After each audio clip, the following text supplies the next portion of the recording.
Hey, what's up, guys? John from Mongo Fishing.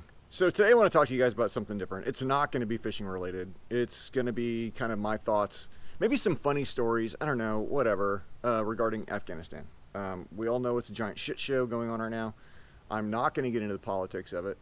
In fact, if you drop political comments, I'll probably just delete them. But I just want to, I don't know, share some of my experiences over there. I'm not going to get into the gory war details stuff. Because I don't think it's relevant. Well, I mean, it's relevant, but I don't think it's not something I want to do with this channel, at least not anytime soon. But I want to talk, just, you know, maybe share some funny stories, or I don't know where this is going to go. I really don't. But I do know that I'm not going to get into the gory shit because I just don't think it's necessary. And if you think this is something that's going to interest you, hit that sub button. If not, I get it. My channel is not for everybody anyway. So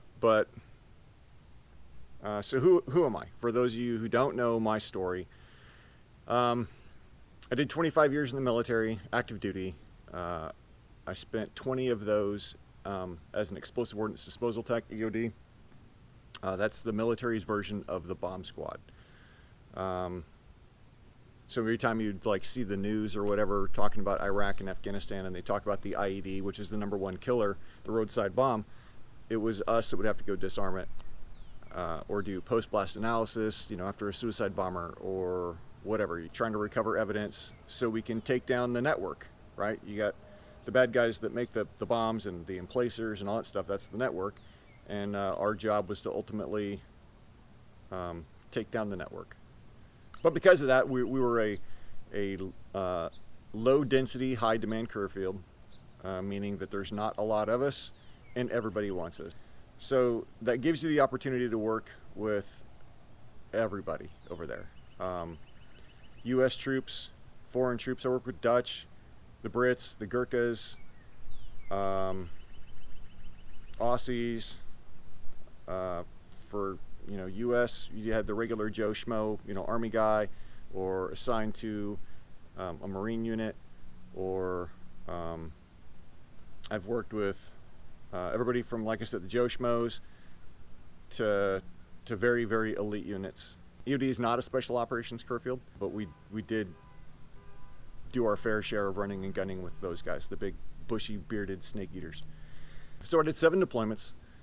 I did Iraq, I did Afghanistan, I did some data masked locations, I did humanitarian mission in North Korea, I've been, around the world, and I've seen some stuff.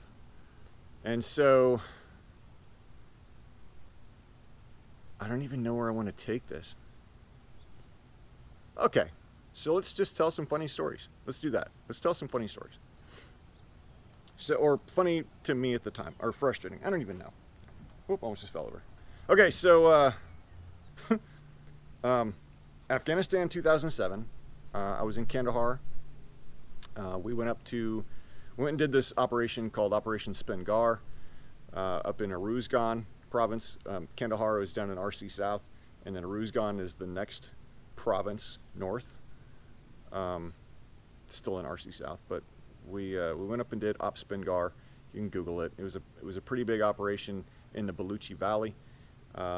We flew up to Tarankot, and then from TK we staged and then drove up to Chora, which is in the northern end of the Baluchi, and then kind of pushed our way down through. We were there for a little over a month, or about a month, and no one had been in the Baluchi in years. Like, no major operations had been in the Baluchi in years. And so it was a known Taliban stronghold and supply route, and I don't know, vacation spot. I don't know what they do. But that was the point of Spin Gar, was to run to Chora and then push him down to Dehrawood. And so, clear as you go. But we were due to I guess miscommunication and how things get lost in translation. My team was the only EOD team for Op Spin Gar, and so that was a little overwhelming at times. But 1 minute you're just chilling in some random camp that you guys stayed the night, and the next minute you're out doing clearing ops. But so one day, I don't remember why, but we were out on patrol, out walking around, and we detained somebody, and I don't remember why we had to detain him, but I remember he was doing something shady with his cell phone, and I honestly do not remember why we had him detained. But as we're bringing him back to the compound, and what I mean by compound, these weren't forward operating bases, these weren't built up locations that coalition forces were. This was literally us moving down from Chora down to Deir Dawood, and we'd stay the night at someone's house. We would take over their compound and set that up as our little base for the night. The mortar teams, I was with the Gurkhas at the time, the British Gurkhas, and they would set up the mortars, and you know, that was kind of our thing. It's literally just staying in someone's house for the night. So we were moving through, and we detained somebody, and we were bringing him back to the compound for the night. He was being detained again. I don't remember why, but we had him flex cuffed, and we're bringing him back, and we got called. There had been some kinetic stuff that had been happening the previous days, and there was a tick, which troops in contact, like 2 or 3 days prior, and they dropped some bombs on this compound, not the compound we were in, but a different compound, like right there in the same little town, like a block away, if you will. And so they put warheads on foreheads, and they wanted us to go and do a battle damage assessment. Now we're bringing a detainee back, right? And then they called us on the radio and said, we need you guys to go do a BDA. So turn around and go do the BDA. And it was us and some Dutch guys and some Brits and some Gurkhas and some ANA, Afghan National Army. And of course our Terp, Freddie. And so we have this dude detained, and he's outside with the ANA, outside the compound. We're inside doing BDA, and we're, you know, trying to gather intelligence out of this compound that's just been blown to shit. And then when we left, we got to leave after doing what we got to do, walk out, and our detainee is gone. It's gone. So we started asking the ANA, and they had no clue where he went. So basically, there was a very, very pissed off Taliban guy who was running around in that little town with, you know, zip ties around his back. We saw his motorcycle, but you know, the dude himself is gone. So shows a little of the ineptness that the ANA had, and their incompetence sometimes. So a little embarrassing. We just lost that dude, and then we got called to go, you know, check out another compound, and so we roll over there. They left the motorcycle sitting. We go over to this other compound, and we detain a dude right outside the door, and we ask Freddie, our Terp, we're like, Freddie, ask him, is there anybody inside the compound? And Freddie asks him, and the guy, you know, replies back. Freddie says, nope, there's no one in the compound. All right, I mean, we need to know, because we're about to go in this compound, and if there's bad guys, they're going to get smoked. But you know, we'd like to know if there's anybody inside the compound. So Freddie asks again. The guy says, no, there's no one in the compound. No people in the compound. Okay, cool. So the way the compound was laid out is you walk in the door, and then there was like off to my left there was like a yard kind of, and then off to my right, immediate right, there was a hallway, a fatal funnel, immediately to my right, and that went this way, and then it hung a left, and then just disappeared, right? So it goes back there somewhere to a room or a building or something back that way. But then there's this big yard, and then there's a bunch of other like buildings in between. And so we stack up, and we go in the door, and everybody goes towards the back, and I go and I cover the hallway, covering the fatal funnel.